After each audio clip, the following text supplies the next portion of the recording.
在高原的第一顿自助牦牛。5天4晚的川西高原之旅，从一开始就不平静。唯一一顿豪华大餐120元的牦牛肉火锅，在高原上到底值不值？而在这之前，我走进了被称为最像月球表面的莫什公园，黑色的石林如刀锋般凌厉，脚下像踏进了另一个星球。一路向上，我来到了海拔接近3800米的稻城县，身体开始失控，头痛，牙齿流血。为了撑下去，我不得不紧急购买所谓的高原反应急救产品。风景很壮阔，但真正的考验才刚刚开始。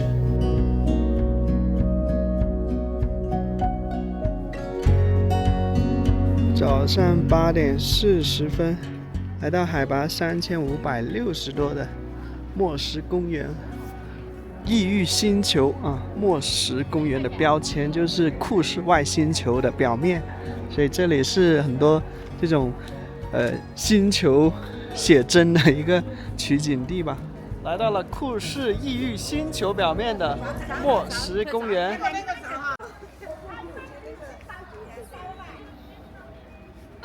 要做这个金杯。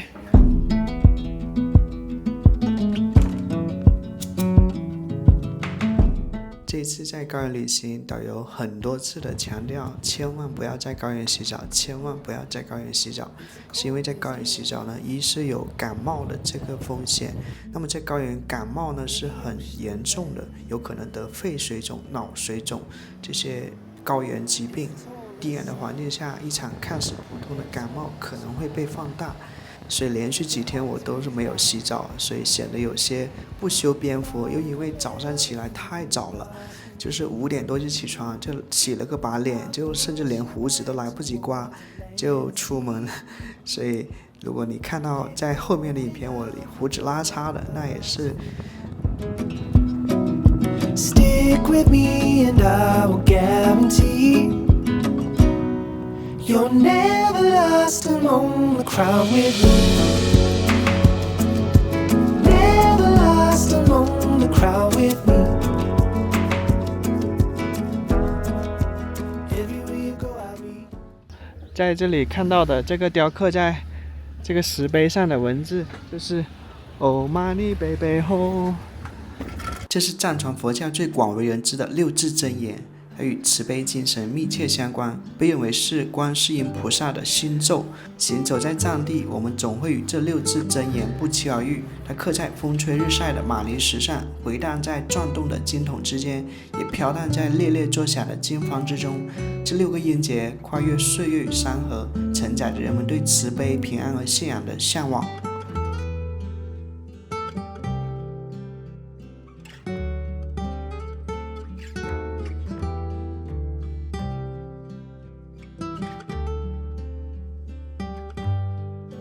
现在呢，我们就来到了甘孜州的道府县巴美镇钟古村啊。这个莫什公园呢，就在钟古村边上。玛尼堆啊，在藏区随处可见的玛尼堆。这里呢是钟古村的专业合作社马帮队，也能在家乡远门不用背井离乡的服务谋一份职业，能在家乡啊。不用背井离乡，能谋一份职业。藏区应该是属于康巴藏族了。那么它的建筑啊，乡村里面的这个建筑跟丹巴里面的扎永藏族很不一样。相比莫什公园，我觉得在这村里面溜达还更舒服一点。藏族是听不懂，藏族是我的汉话听不懂啊。哈哈，谢谢。好。吃嘛嘛，大哥。可以吃了，挺多东西啊，吃嘛。钟古村马帮服务队是最早源于历史上茶马互市中形成的川康骆队。关于四川甘孜藏族自治州的茶马互市或者说茶马古道的历史呢，在后面的旅行我们将去到的一个茶马古道的重镇康定市的时候呢，再展开聊一聊。你看，不由莫什公园啊。这个亿万年的一个地壳运动呢，就将这种岩石雕刻成了这种黑色的一个石林跟峡谷的形状，非常特别，就是远远望去像是来自异域星球的一个地面一样。有一些人不相信，觉得是不是人工的，可以确定无疑的说，这些都是自然形成的。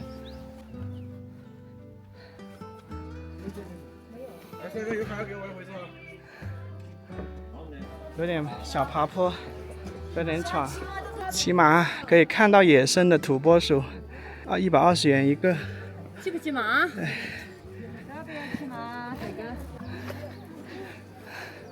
它这些山体啊，它应该原来是覆盖了一些草垫的，可能有一点那个修饰的痕迹吧。它把草垫拨开以后，就露出这种石灰色的实体。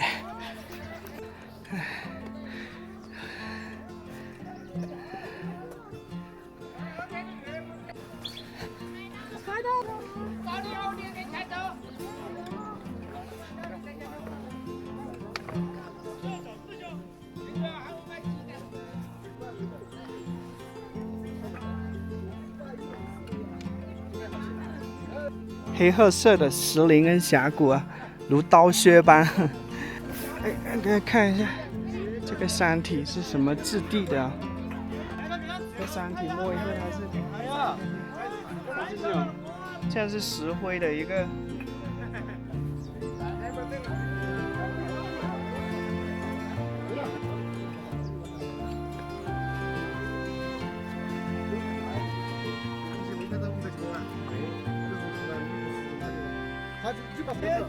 这相当于你要哪怕在新店，你要是拿6年或者拿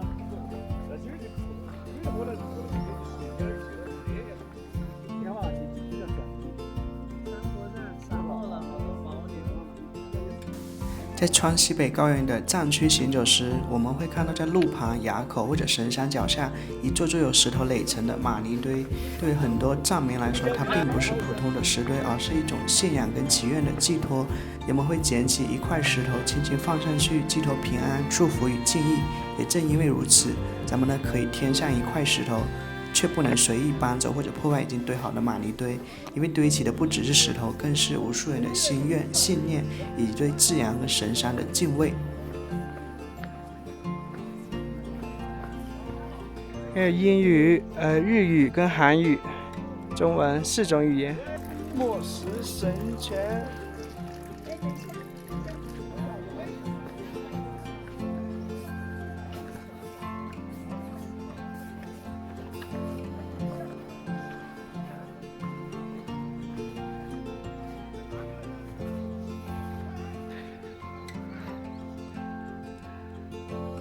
我们在社交媒体上看到那个穿着外星服，拍摄这种月球表面的图片，就是在以这个石林为背景拍摄的，说不定里面藏着一个野生土拨鼠。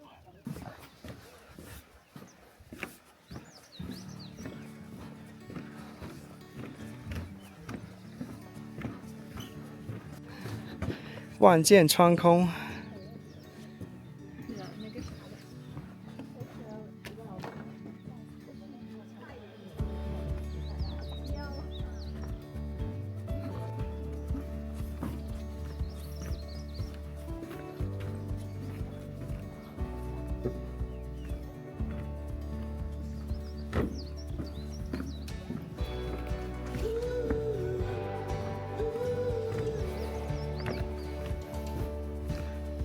它这种沟壑像是流水那个滑出来的感觉。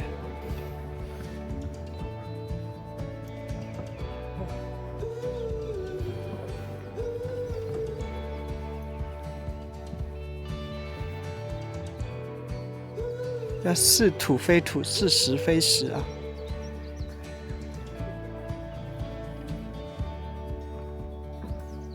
早上还穿一件那个内胆啊。中午有点热了，就把它脱掉了。早晚温差高原是挺大的。你看上面那个山坡上啊，它有一些被草垫覆盖着的话，就是绿油油的；但是有一些露出来的，就是这种石灰颜色吧。这个地方可能有一点点人工雕饰的痕迹，但是大体是自然形成的。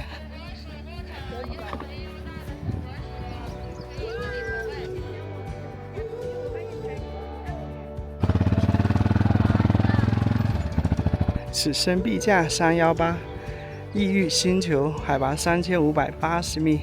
它这个栈道都修到这个石林的缝隙里面去了。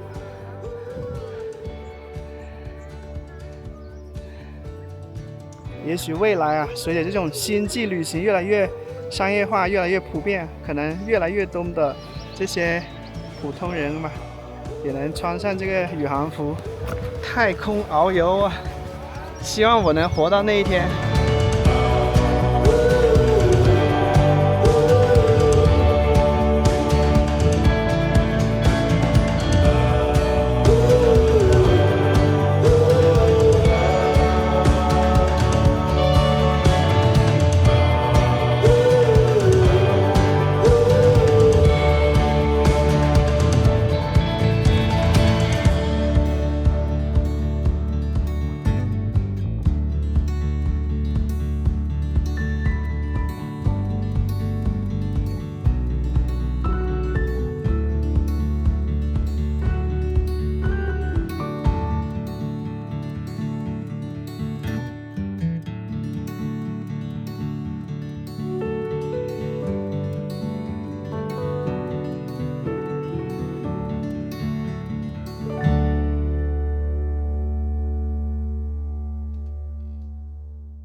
哇，今天第一次看到土拨鼠，我感觉身体一颤，又被吓到，又有点惊喜到的感觉。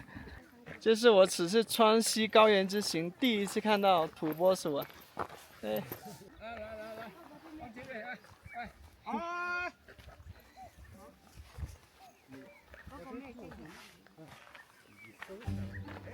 好像我此前土拨鼠是不是啊？土须啊，对，呵，小土拨鼠，我走了5000公里来看你啊！你很伟大啊！呵，你了不得啊！出来，那边，你在这个位置，对。哎，对了。这里是不是一个蕴含着丰富矿产的地方？你看它这个地质都是那种黑褐色的。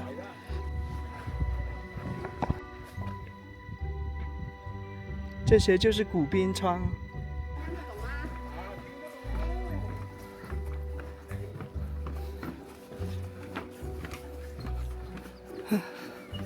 这些是不是数千万年形成的石林啊？沧海桑田啊，具象化了。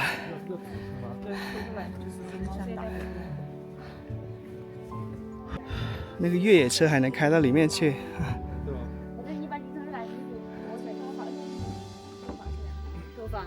头发房。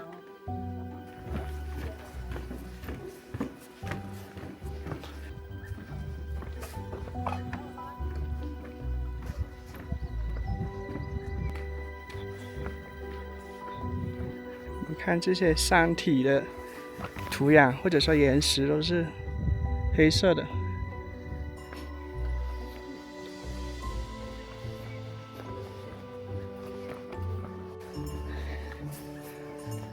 这些是冬天取暖用的吗？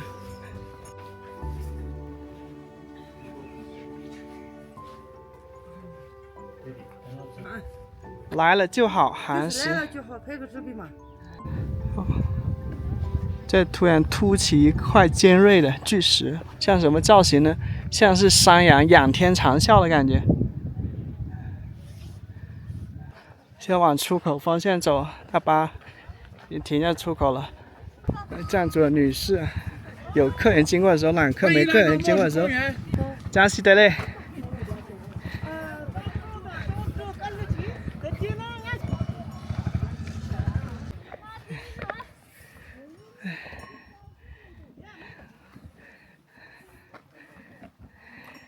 过去茶马古道上的这些马帮汉子啊，现在呢已经转行了，但是呢这些牛马的命运还是跟过去一样的哦。但是过去驮的是这些商品，今天驮的是人。一个人30块钱吧。走了大概10分钟吧，就从公园走到它的出口这里了。它是一个从起点到终点是不走回头路的。3600多的海拔，说话有一点喘。洗手间这样的，哦，好多连锁店，德克士。你看，现在对面那个地方也有类似刚才那种石林啊，只是说它可能规模没那么大。然后墨石公园处于是一片比较好看的。离开墨石公园后，我们继续出发，前往天路18湾所在的雅江县。天路18湾位于川藏线上，是一段极具代表性的盘山公路，从高处俯瞰，道路沿着山体层层盘旋，在群山之间蜿蜒而上，一道接一道的弯道如同巨龙盘踞，因此成为许多人自驾和进藏途中必打卡的地方。而雅江县地处四川甘孜州，位于雅陇江峡谷地带，是进入高海拔区域的重要中转站，也是许多进藏游客短暂停留跟补给休整的地方。在这里呢，阿树将迎来这趟5天4晚行程里最豪华的一顿大餐，自助牦牛肉跟野生鳕鱼火锅。当然，这一顿餐并不包含在团费内，需要自助报名，每人120元。因为在接下来的旅程啊，将一路进入更高海拔的地区，像理塘、稻城等地，很多地方呢都在4000米以上。一想到高海拔的旅行，我就想起导游说那句话：眼睛在天堂，身体在地狱。所以呢，我几乎毫不犹豫就报了名，全当提供补充能量，为接下来的高原旅行做准备。不过说实话，这120元放在平原地区也许不算特别便宜，但在高原食材运输成本跟条件都完全不同。那么这一顿号称高原豪华配置的火锅到底能吃到什么？牦牛肉品质如何？野生鳕鱼的味道怎么样？值不值得这个价格？今天呢，我就和大家一起看一看。看一下新都桥的一些乡村风貌。到这边藏族的民居又跟前面道孚县的不太一样了。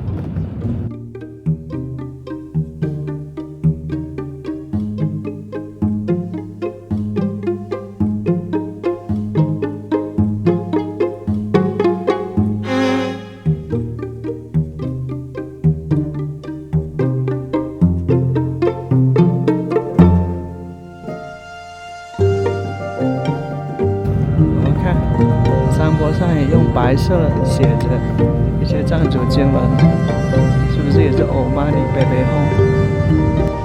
现在就走上318国道了，此时必驾318。想必你也听说过318国道，它被称为是中国最美的景观大道，是中国一条横贯东西的重要公路干线，全长约5476公里，东起上海，西至西藏日喀则樟木口岸。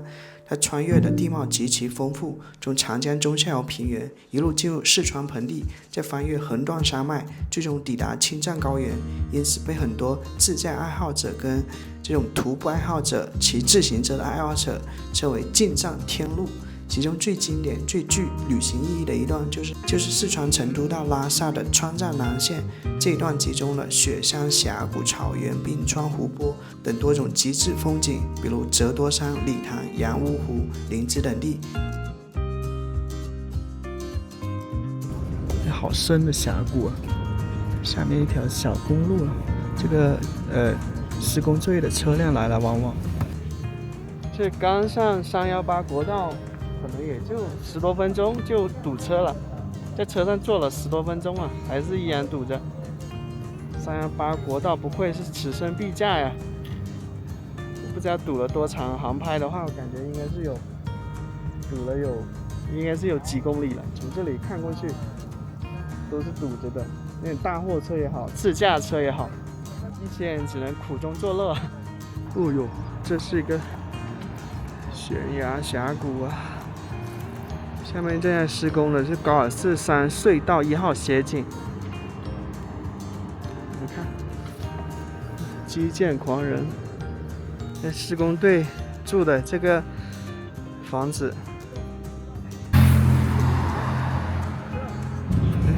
在这里堵了约40分钟吧，现在就开始逆道行驶了，借道行驶了。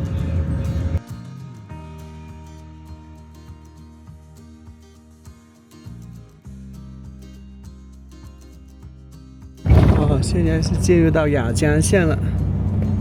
雅江县是新都桥跟理塘县之间的一个县城。我们看这么严峻的、恶劣的自然环境下，看这些盘山公路像巨龙一样飞来飞去的，四通八达，不让人感慨。这个太阳能板。雅江县前面就是理塘县，从理塘县一直往南拐，就到了此行的目的地，就是前往稻城亚丁下榻的一个县城，叫稻城县啊。这个是海拔很高的一个县城了，海拔3800多，是川西地区仅次于理塘的一个超高的一个县城。好多人在那里晚上都睡不好觉。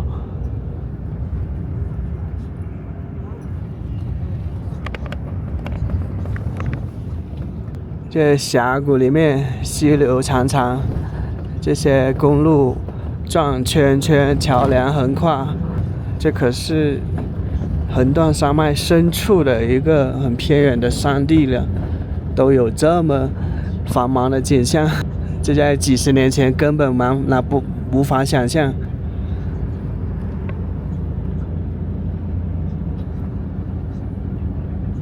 上了318国道以后，越来越多能看到这些比较闪亮辉煌的寺庙还有白塔，越来越多见在路边。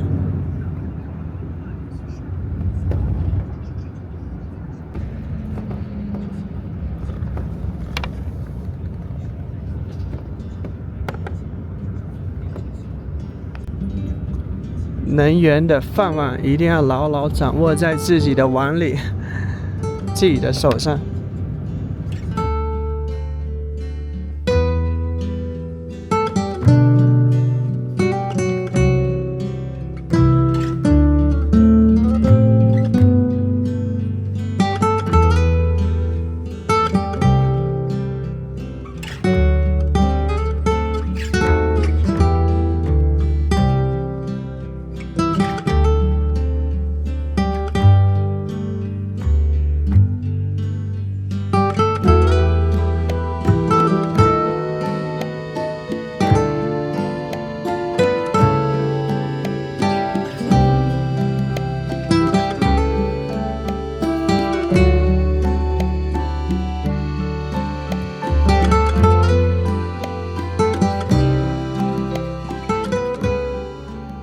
这里好热，太阳特别晒。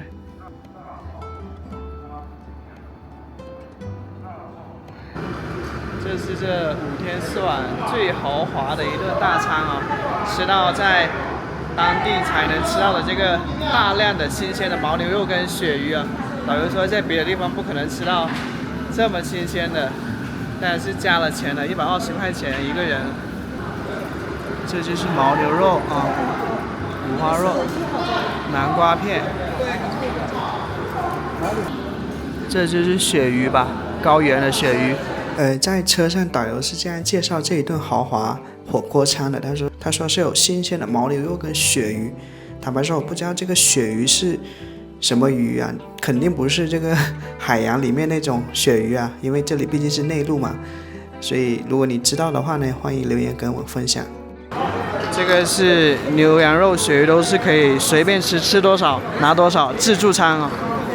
哦，这个辣椒面、生抽、蒜泥、辣椒、蚝油、牦牛酸奶。切个皮，蘸酸奶这个好吃哈。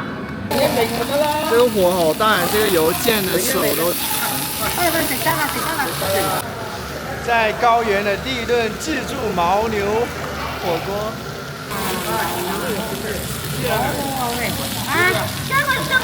这个一斤不多，这个差不多，这个是松露，我在摆在里面好吃哈。这个才是烤的。哦，这个。哎。啊好。这个放在。第一口牦牛肉啊。为什么这么酸呀？好不好吃跟你调的酱油有关。我刚才只放了酱油啊，这个特别嫩，挺嫩滑的，再蘸一点酱没味道。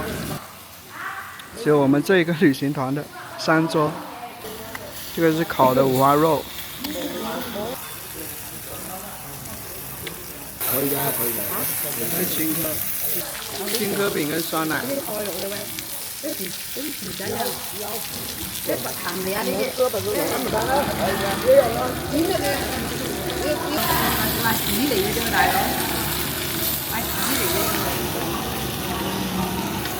突然想到，用这个烤五花肉蘸一下那个酸奶是什么奇特的、不可思议的味道。这桌好像都是两广人啊，都是不吃这个鸳鸯锅里面辣的这锅的，没人吃，都是吃那个清汤锅的。大片的牛肉，大口吃。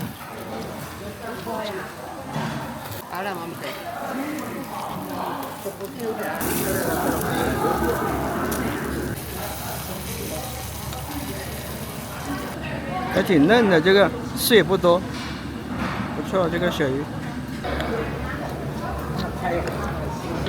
吃饱了，什么鱼啊，牦牛肉啊。这条是什么鱼啊？啊，是那个胖头，然后是啊，不是我们吃那个。对，比如老那个。啊。刚才问了一下老板啊，他们说那个鳕鱼是这个雅江里面野生的啊。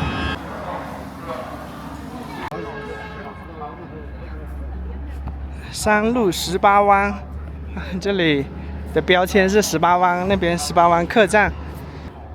接下来先上个洗手间啊，因为待会上车以后就是2-3个小时都不停车了，要一路飞奔理塘到城县。因为我们的团费是每天包含一顿午餐的，这次15名团友中大约有1/4的人没有报名吃这120元的自助火锅，也就是不花这120元也有一顿午餐可以吃。要我说这顿火锅120元到底值不值？因为跟团旅行嘛，用餐多少有些时间限制，放菜也是各放各的哈，现场有点乱，特别是蔬菜跟菌类，有时候分不清哪些熟哪些没熟。这一顿吃下来多少有点囫囵吞枣的感觉。牦牛肉挺嫩滑，但是肉质有点绵绵软软的，那个不知名的鱼倒是不错，刺少鲜嫩。就我个人来说，这一顿总体来说还不错，就是价格有点小贵。这刚才吃牦牛肉自助餐的一个小镇啊，它是雅江县叫河口镇。哇，朋友们，你看，这就是雅江县河口镇的山路18湾啊，颇有那个塔县的那个庞龙古道的风采哦，好壮观呀！要横旁拍的话，真的是史诗般的风景啊，真的是。这里玉山开洞，玉水架桥啊，现在分发这个大白兔奶糖啊，为什么呢？看导游发的一个大白兔奶糖，为什么这个时候发呢？是因为我们现在在穿过一个隧道，穿过隧道以后呢，接下来的这个318路段呢，全是4000多米以上的海拔，而且呢，这个318最壮丽的画卷呢就此展开了。可惜他如果你还都不停，他说返程才停，返程我已经离团了，因为我提早离团。这个奶糖说是喝一点葡萄糖的话，可以有效的就是缓解高反。现在就穿过隧道，现在就进入到了现在海拔最高的县城理塘县。刚才看到理塘县欢迎你的一个牌子。现在导游呢在拿这个测氧仪在帮团友们测这个血氧啊，如果血氧过低的话是要特别留意的，因为是有安全的一个隐患的啊，在高原地区，如果血氧太低的话，你看大片的这个森林、针叶林跟草甸，一片一片的。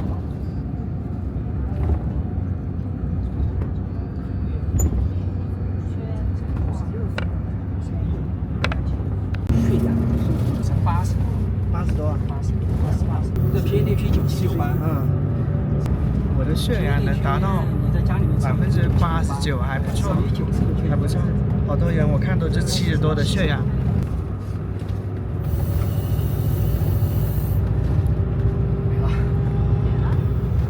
车上测完血氧以后，好多人在提醒下说要及时的吸氧，补充氧气。这种景象还挺像新疆的，新疆那个阿勒泰的喀纳斯啊，或者是南疆伊犁的那拉提啊、喀拉峻啊，都挺有这个大片的连绵起伏的这个山峦啊，披着绿色的这个毯子啊。你看，海拔越高啊，这些植物呢越小株，就是从一个这种乔木变成灌木了啊。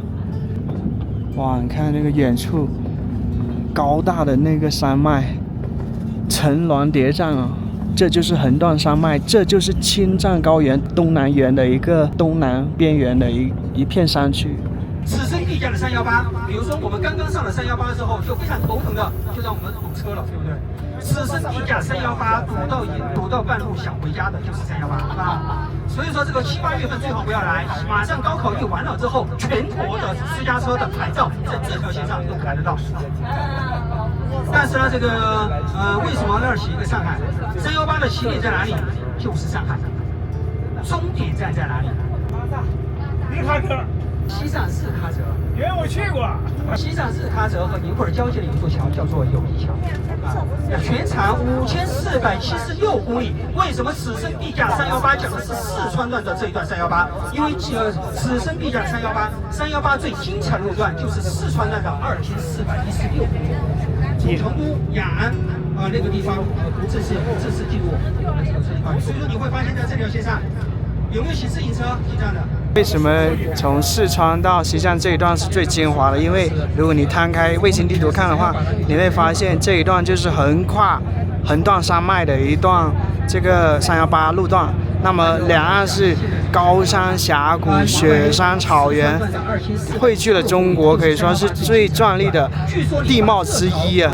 牛西哈卡，我们看一路上这些山区呢，覆盖着很多的这个通电塔、输电塔哈。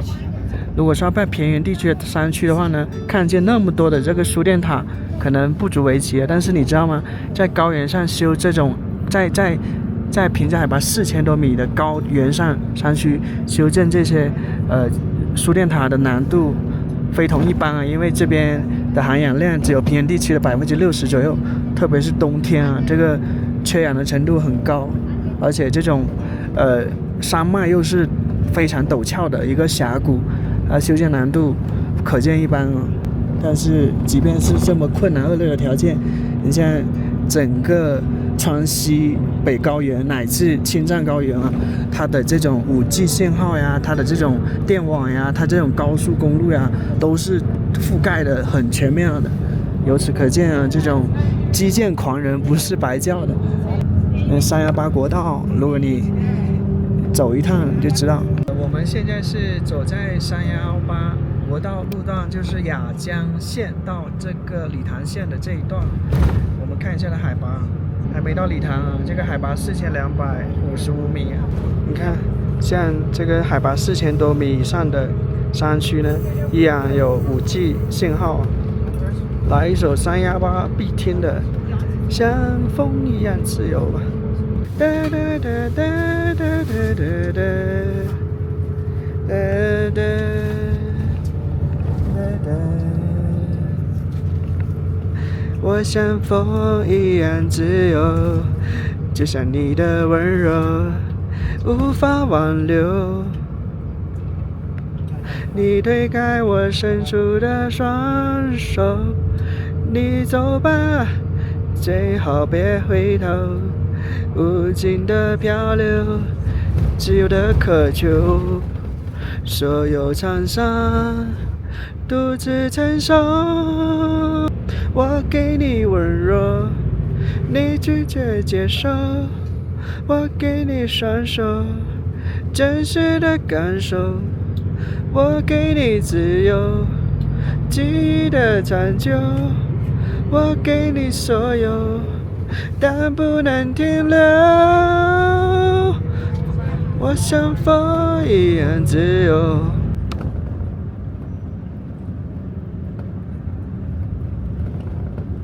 哇，这个蓝天白云的，变就变，下起了小雨。应该还有2个小时到礼堂吧。这一天大部分时间都在车上，搭车真的挺累的。粪便吧，是牛粪围起来的一个草坪啊，里面圈养了牦牛，吃草的，安详的吃草。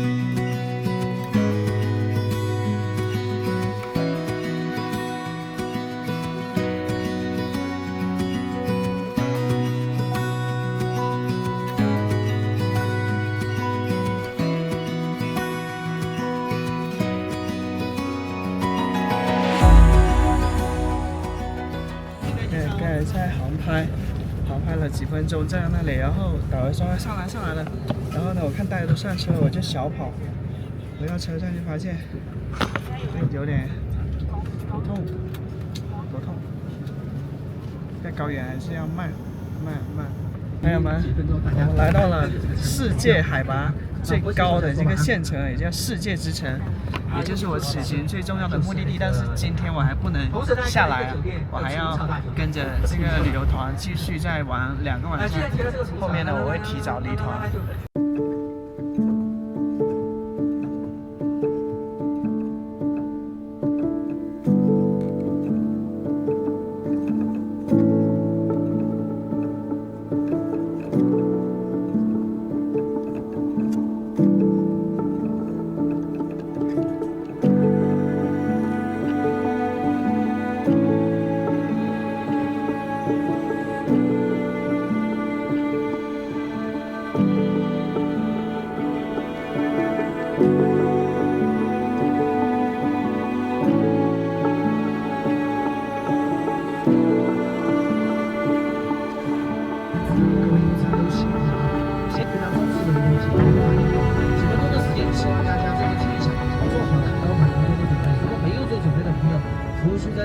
3点呢，就是此次行程最重要的一点，不要做剧烈的运动，高原上运动很累，走一步相当于平原地区走4步的运动量。各位，此次行程的目的地应该都是去稻城亚丁，对吧？明天我们是从2800米的香格里拉镇，先坐1个小时左右的摆渡汽车，翻100多个弯，直线盘山到扎冠峰的位置，海拔落差1000米。这个过程会建议客人开始吸入氧气了。到扎冠峰之后，所有的客人都要下车，走20分钟，走到冲古市综合服务区。那里是分长线和短线，你要去最漂亮的5色海棠牛奶海，您必须换乘电瓶车到莫容牛场。我们昨天早上从成都来到这个地方，目前高反的症状是最严重的，就感觉这个脑壳有点痛，不知道怎么形容啊。而且呢，我这个牙齿流血了，不知道为什么流血了。看见我用那个纸放到那个牙槽的地方，然后一出来那个纸都是红色的。我现在还想着去这个世界天空之城呢，也就是海拔4000米的礼堂住几天呢。现在我就犹豫了，我就不知道我这个身体状况能不能一个人就是顺利的玩下来。在礼堂现在这个3800多，我就有点。这里导游建议我们买2-3罐这个还建议买这个叫高能维泰啊，在高原旅行不是开玩笑的。刚才在车上，我不知道是这个有点贵，但是我觉得为了自己生命的安全吧，我觉得还是买了啊，买盒。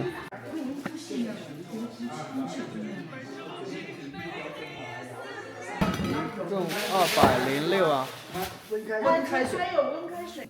206，你看在海拔3800米的一个服务区，在这个高原地区偏远的地方，买到平价的商品还是真的挺不错的。再买一瓶这个明天中午的一个炙热米饭啊，一下子又消费200多元，有些钱还是不能省，也不应该省，特别是在高原旅行。就是导游在车上讲了一些，就是过去啊，在高原上因为不注重预防高原反应而发生的一些事故啊，人命。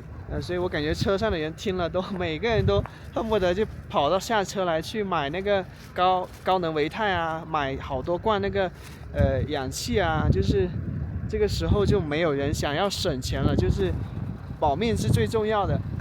特别是主要是我刚才牙齿出血了，脑子就是里面像是一跳一跳的，目前来说是比较难受的，就从昨天到现在。你那些看高反的药都买了吗？买了。我没买呀。你没买？你还是预防一下吧，这个东西。你明天去牛奶海吗？这个高原旅行还是比较注意预防嘛。这名大姐，因为她从成都来到这里，就一口氧都没吸啊，的状态挺好的，好像没什么高原反应。她跟我聊了以后，她就决定买了。我觉得就是心里买个踏实嘛，170多块钱。坦白说，就一盒东西有点贵，但是来到这个地方了，举目无亲的，又是山高路远的，你遇到一点什么身体状况，你就是有钱都没地方医耶。我现在说话我都觉得脑子转不过弯来。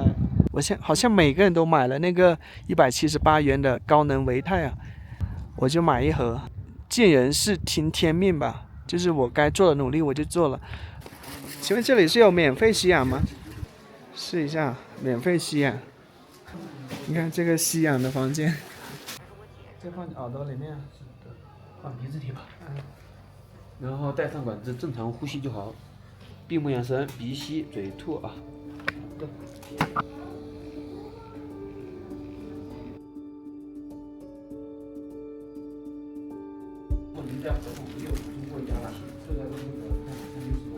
然后涌进吸氧室吸氧了。走啊走啊！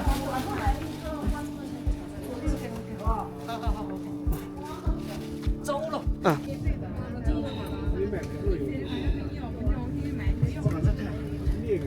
我看每个人都买了1盒、2盒、3盒的那个178元的高能维泰，我就少说话了，说话就耗氧。后来去补充了一下氧，血氧的话从应该是90左右升到了98%。这个高能维泰啊，说是可以提高我们红细胞的载氧能力。那么现在喝一瓶，明天早上喝一瓶，明天晚上从稻城亚丁出来再喝一瓶，一瓶60块钱。再喝第2瓶，明天再提醒大家啊。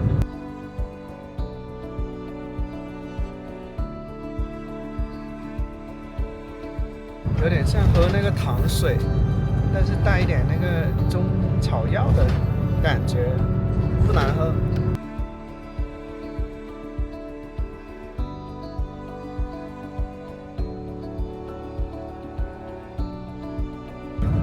为什么取名为海之山呢？在它两边呢，这个有大大小小的这个湖泊啊，这个高原地区的这个湖泊都不叫湖，以海来命名，因为他就认为大山里的少数民族他们没有见到过大海，他们认为这么漂亮的湖泊就是大海儿子。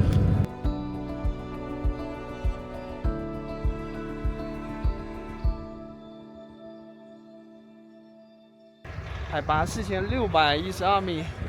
目前来到的海拔最高的地方，海之山世界地质公园。谢谢各位到前来，旅游快乐。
己对在房间烧烧水的，自己泡泡脚还是没问题啊。待会到餐厅的时候啊，还是1号桌好。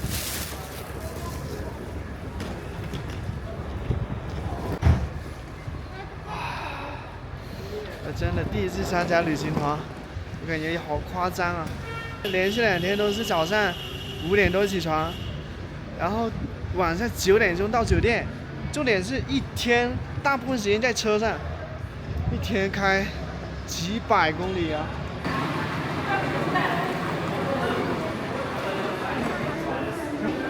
啊，我感觉我要吐。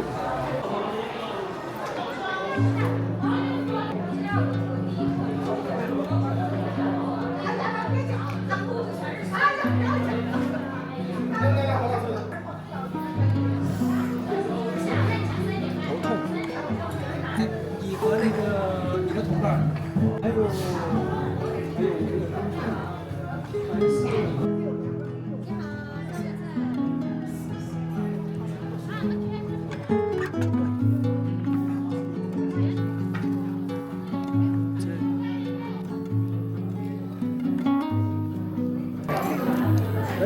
这明天早上走，是在这边来上去。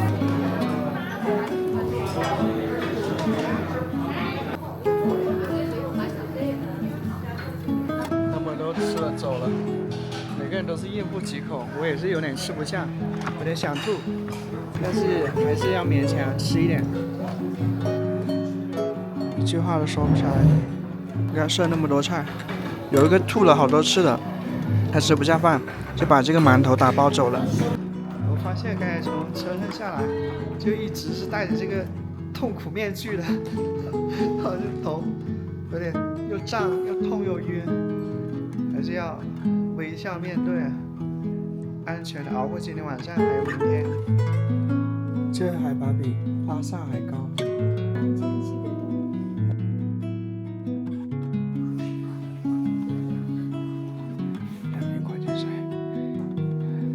小小的手，轻轻的手，但即便这么难受了，我还在坚持工作，坚持拍摄，是不是值得一个赞，朋友们？